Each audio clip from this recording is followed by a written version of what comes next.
It's Rovers and Coffee time.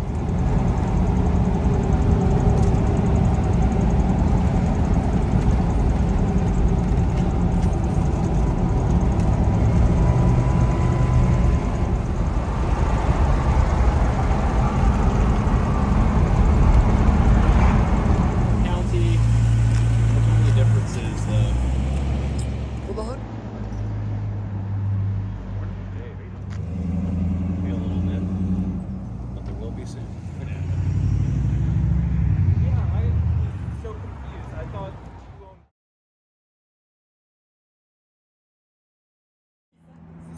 There's Yeah. oh no, Alex. I don't know nothing about this. I was asking. I'm looking at a couple of videos.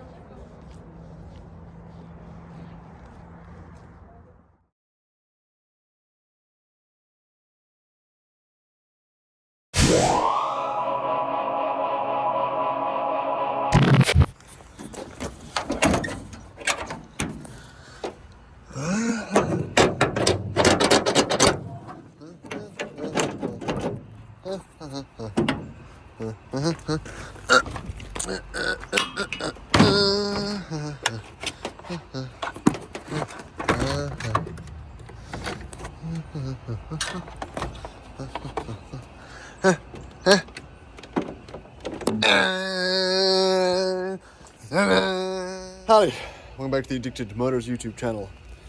This is my D1 that has a kind of a knocking engine noise, but put an ARB on it, because that's what you do. Yep, still haven't put a proper battery in it either.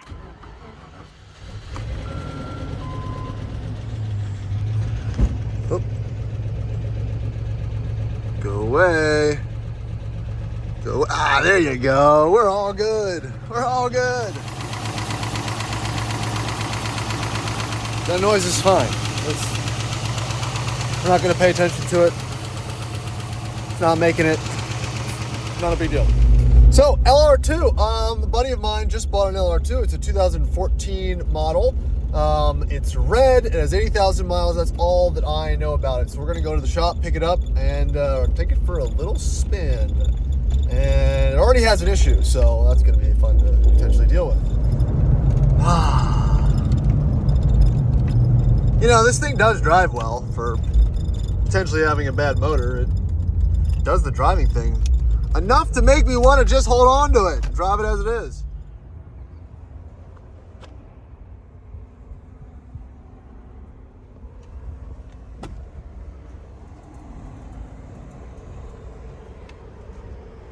All right, here she is.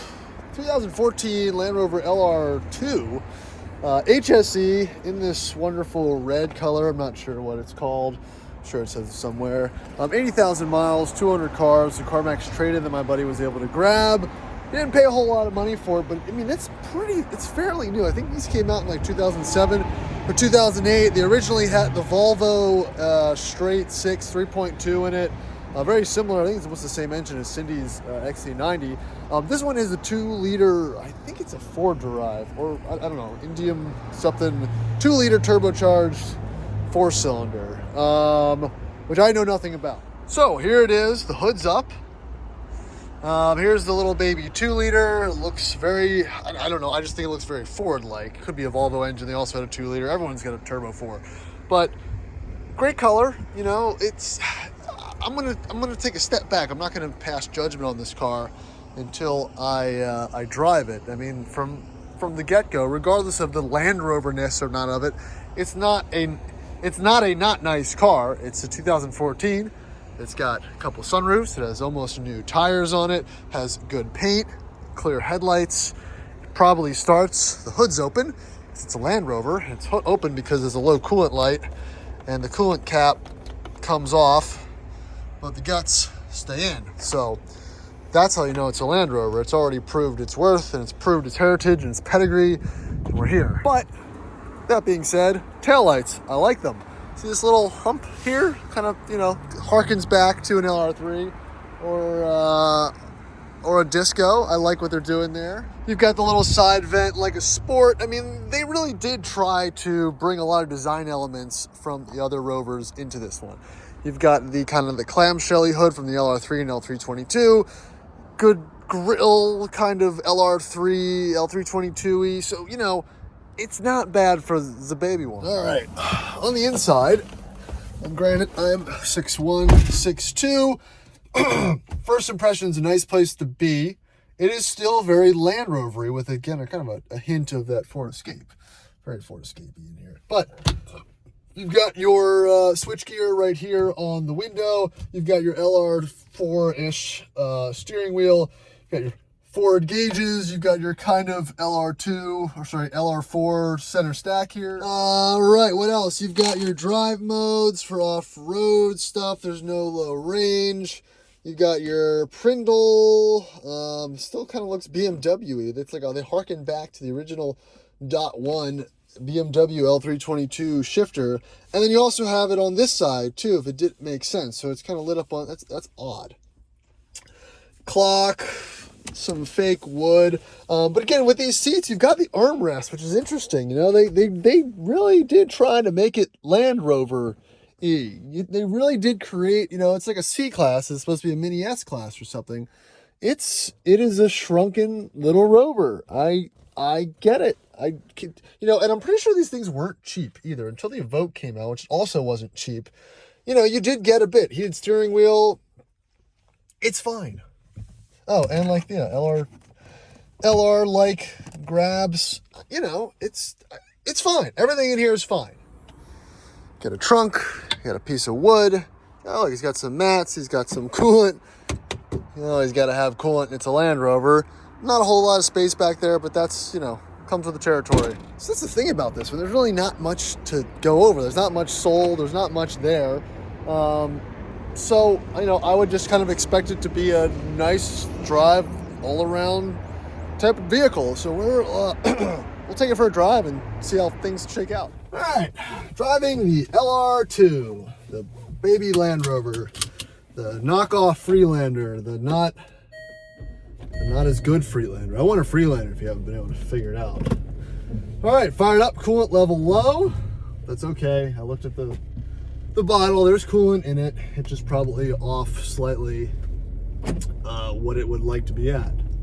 So 2014. So that means we've got the, I mean, I would say semi-modern JLR infotainment system. It has the same screen dynamics and layouts as the later model LR4s, and my dad had a 2012 or 11 XJ. So, you know, it's a smaller screen, but it's all there. So there's that. I mean, everything's kind of plasticky. Again, this was the lower dollar Land Rover for the time. So, you know, the fact that it is strongly based on another platform is not really a bad thing, honestly. And it's still talking to me. But 4-cylinder, it's peppy, not I wouldn't say torquey. But you know, the driving position's good. Steering wheel feels nice. You know, it doesn't feel like a small car when you drive it. It's, you know, you can see the bubble in the nose. You know, it has a feel of something that a little bit more substantial, and feels a little bit more high quality because of the driving position and whatnot. You got the armrest and everything.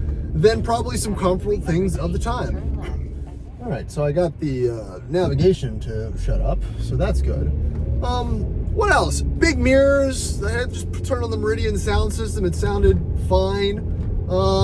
You know, everything's, you know, it's good. It is good. Like I said, I'm not comparing this to Land Rover. I'm not comparing this to BMW. I'm just getting in this car and saying, what would I feel if I am someone in 2014 that jumped in this at a dealership, and, you know, would this car by itself sway me into purchasing it? And if you're looking for something that's a little bit more interesting in this category, in 2014, I don't know. That'd be a tough decision. Like a 2014 X5 or like GLC or comparable cars in this thing, or like a, you know, a Volvo XC60. Probably feels a little bit more like a Volvo XC60 because of that hollow sound. It's not real tight and compact. It's more comfortable and feels a little more hollow. But yeah, I'd like to know what the original owner paid for this. That would kind of help lean my decision. All right, let's see what. So little bit of turbo lag, like I said, that kind of helps it feel torquier around, I don't know, 2,500 RPM or something like that. But you know, that's fine for around town. It makes it feel like it can get out of its own way, but just kind of dies off at the top end. Yeah, it's like Land Rover LR2. Your mom thinks it's comfortable, like that. It's that type of car, but put your foot into it, and it actually, man, it's got some pop up to 50. I think that was pretty good. You know, I don't know how this all equates to any type of off-road worthiness. I don't know much about this all-wheel drive system, if it's based on the original LR2, or else it changed when it got more Ford-centric on the platform side of things. But I won't be able to test it unless, you know, until this purchase is finalized, because as a CarMax car, you've got 5 days to return it. But so far, everything's extremely acceptable. Like I said, I think this would be a great, you know, addition to your Land Rover fleet of just a car to have. I don't think they're cheap enough yet, because, you know, I think they will eventually get under $4,000 for like decent ones as all used car prices kind of start to come down. That's where I would like to see them. You know, as a fun kind of daily thing that you can put some slightly more aggressive tires on. I could run back and forth to the cabin, kind of tackle that the driveway, sorry, and get some slightly better gas mileage on non-premium fuel. This one obviously will be premium fuel. The other one with the 3.2, I don't think it takes premium fuel, which is probably a good thing. So yeah, I mean, that's my 2 cents on it. All right, let's give it one more little poke for good measures. See how that power transfers. Turn the DSC off because we're just gonna go nuts. Yeah, I don't have enough road to do anything. I'm also stuck behind the slowest leaf collecting trucks I've ever seen, and they're turning on my road.